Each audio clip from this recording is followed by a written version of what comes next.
কি গো গিন্নি, তোমার কি রান্না বান্না কিছু হলো? আমার যে আবার বেরুতে হবে। রান্না কিভাবে হয়? আমার কি পাঁচ হাত নাকি? হ্যাঁ, যে ঘুম থেকে উঠতে না উঠতেই রান্না হয়ে যাবে? এত বেলা করে রান্না করলে খাবো কখন? আর কাজই বা বেরোবো কখন শুনি? তা এতই যখন তারা, ঠিকঠাক রোজগার করো আর একটা কাজের লোক রাখো। আমি পারবো না এসব। কাজের লোকই যদি রাখতে হয় তাহলে তোমাকে ভাত কাপড় দিয়ে পুষতে যাব কেন শুনি?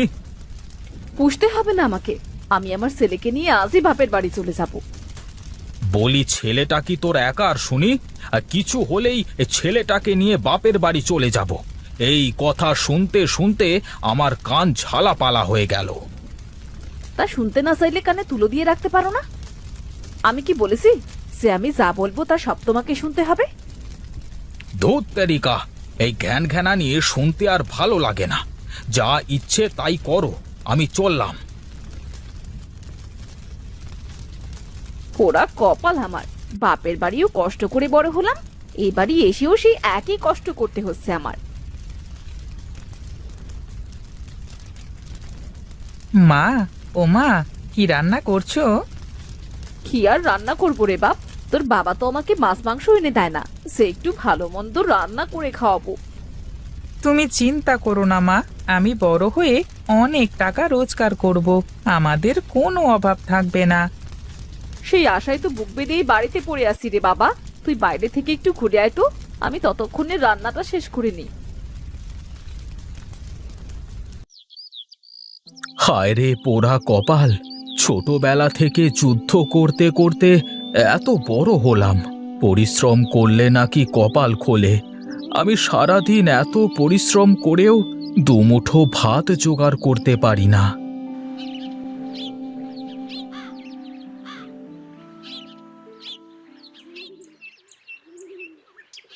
কি রে রামু, দা আজকে এত তাড়াতাড়ি চলে এলি যে? কি আর করব দাদা, কাজ না করলে যে পেটে দানা পানি যাবে না। বেশ বেশ, নে নে কাজ শুরু কর। ওখানে দেখ, কতকগুলো কাঠ জমা হয়ে গেছে। আজকের মধ্যেই সব কাঠ ফাড়তে হবে কিন্তু। ও তুমি চিন্তা করো না দাদা, আমি এক্ষুনি কাজ শুরু করছি।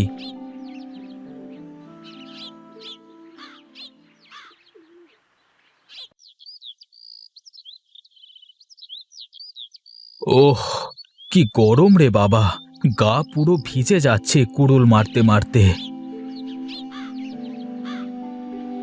কি হরি, হঠাৎ আমার এখানে? তা কি মনে করে শুনি?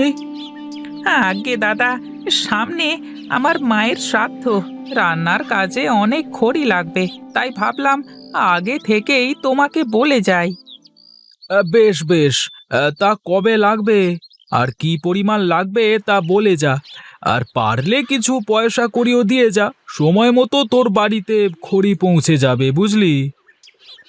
সামনের রোববার শ্রাদ্ধ, তার মানে শনিবারের মধ্যে দিলেই হবে। ঠিক আছে ঠিক আছে, কোনো চিন্তা করিস নে, তুই যা। আমি সময় মতো সব খড়ি তোর বাড়িতে পৌঁছে দেব বুঝলি। এই নাও দাদা, তোমাকে 200 টাকা দিয়ে গেলাম।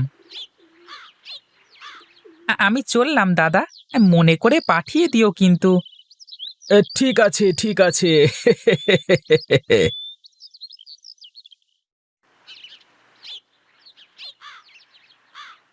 কি রে, কাজ ফেলে এখানে আসলি যে? একটু একটু জিরিয়ে নি দাদা, তারপর কাজ করছি। আরে তাড়াতাড়ি কাজ কর হাত চালিয়ে। দেখলি তো কত বড় অর্ডার পেলাম। আরে কাজ কর কাজ কর, আমি বাড়ি থেকে একটু ঘুরে আসি।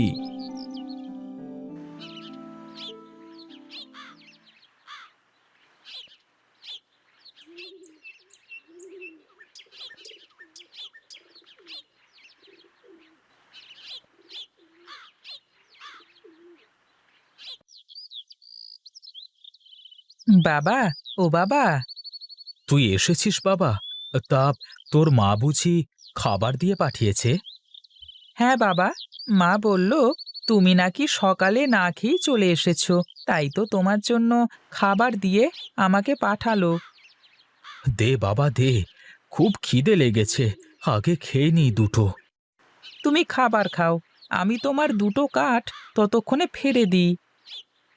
না রে বাপ, না, তুই পারবি নে, হাত পায়ে লাগবে। তুই বস, আমি খাবার খেয়ে নি, তারপর কাজ করব।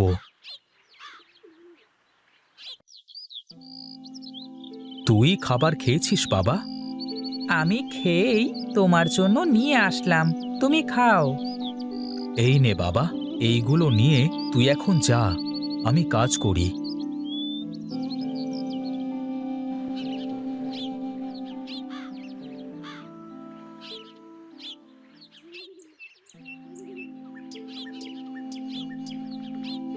কি রে রামু, খাওয়া দাওয়া করেছিস?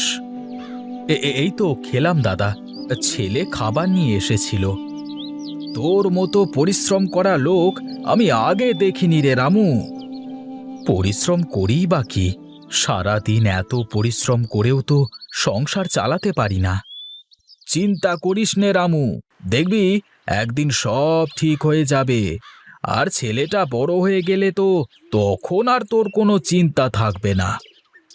কপালে কি আছে বিধাতাই জানে দাদা, যতদিন গায়ে শক্তি আছে কাজ করতে থাকি।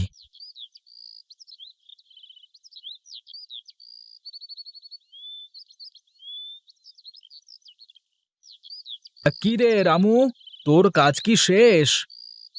বেশ কাজ করেছি দাদা, শরীরে আর কোলাচ্ছে না। আমার মজুরিটা দিলে বাড়ির দিকে যেতাম, সন্ধে হতে চলল তো। এই নে, এই নে তোর মজুরি। আজ এত কাঠ ফেরে দিলাম, তাও মাত্র 50 টাকা। আজ তো একটু বেশি টাকা দিতে পারতে দাদা। ওরে, আমি কি আর সাত করে টাকা কম দিই? এই সব কাঠ কিনে তোদের মজুরি দিয়ে বেচে তারপর তো লাভ করি নাকি? কিন্তু দেখ, ব্যবসার যা পরিবেশ। ঠিক আছে দাদা, এখন আমি চলি তাহলে।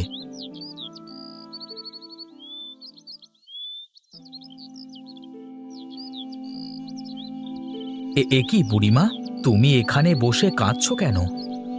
আমি এক ভিখিরি বাবা, গ্রামে গ্রামে ভিক্ষা করে বেড়াই। তা তোমার বাড়ি কোন গ্রামে বুড়িমা?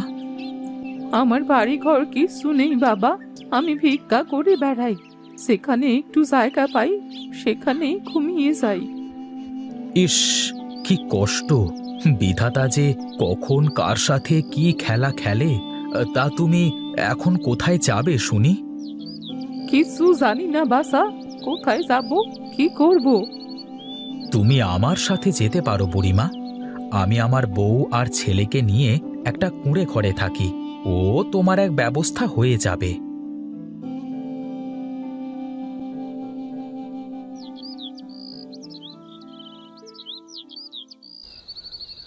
এমনিতেই আমাদের সংসারে নুন আনতে পান্তা ফুরায়। যে কটা টাকা রোজগার করো তাতে তো আমাদেরই সংসার চলে না, তার উপর আবার এক আপদ নিয়ে আসলে বাড়িতে। আহ গিন্নি, আপদ বলছো কেন?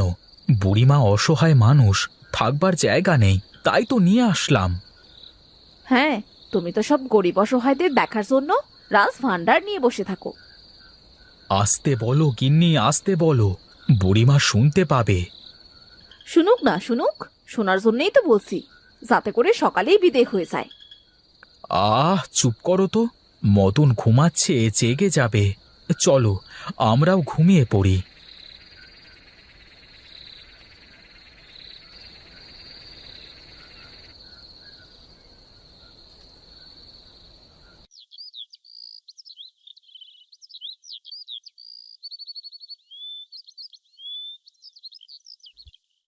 এ কি বুড়িমা, তুমি কি করছো এখানে?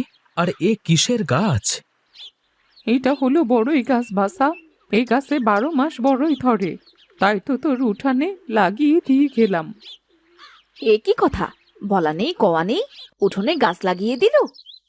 চিন্তা করিস নে বউ, এই গাছ তোদের দুঃখ ঘুচাবে। তাই নাকি বুড়িমা? কিভাবে হবে এসব? সময় হলে সব দেখতে পারবি রে বউ। এখন আমি চলি তাহলে। তুমি কোথায় যাবে বুড়িমা? তুমি আমাদের সাথেই থাকো না? আমি আর তোদের ঘাড়ের ওপর বোঝা হয়ে থাকতে চাই নে বাপু, আমার কোথাও না কোথাও জায়গা ঠিক হয়ে যাবে। তুই খুব ভালো মানুষ বাসা, মঙ্গল হোক তোর।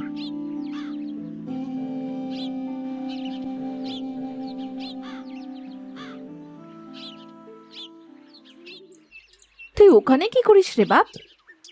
মা, বড়ই গাছে পানি দিচ্ছি। গাছটা বেশ তাড়াতাড়ি বড় হচ্ছে মনে হচ্ছে। তোর বাপের মতো তোরও কি মাথা টাথা সব গেল নাকি? চলে আয় ওখান থেকে।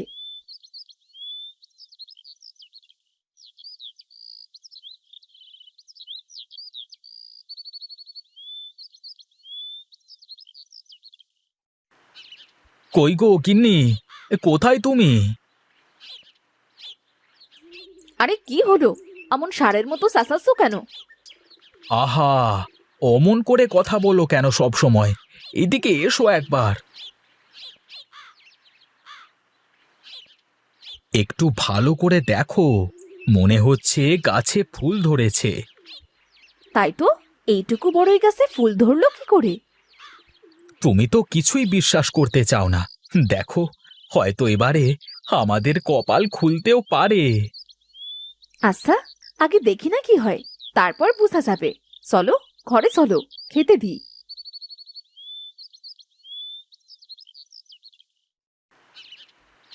বাবা, ও বাবা, একবার বাইরে এসো। দেখো, ঠাকুমার বড়ই গাছে কেমন বড়ই ধরেছে।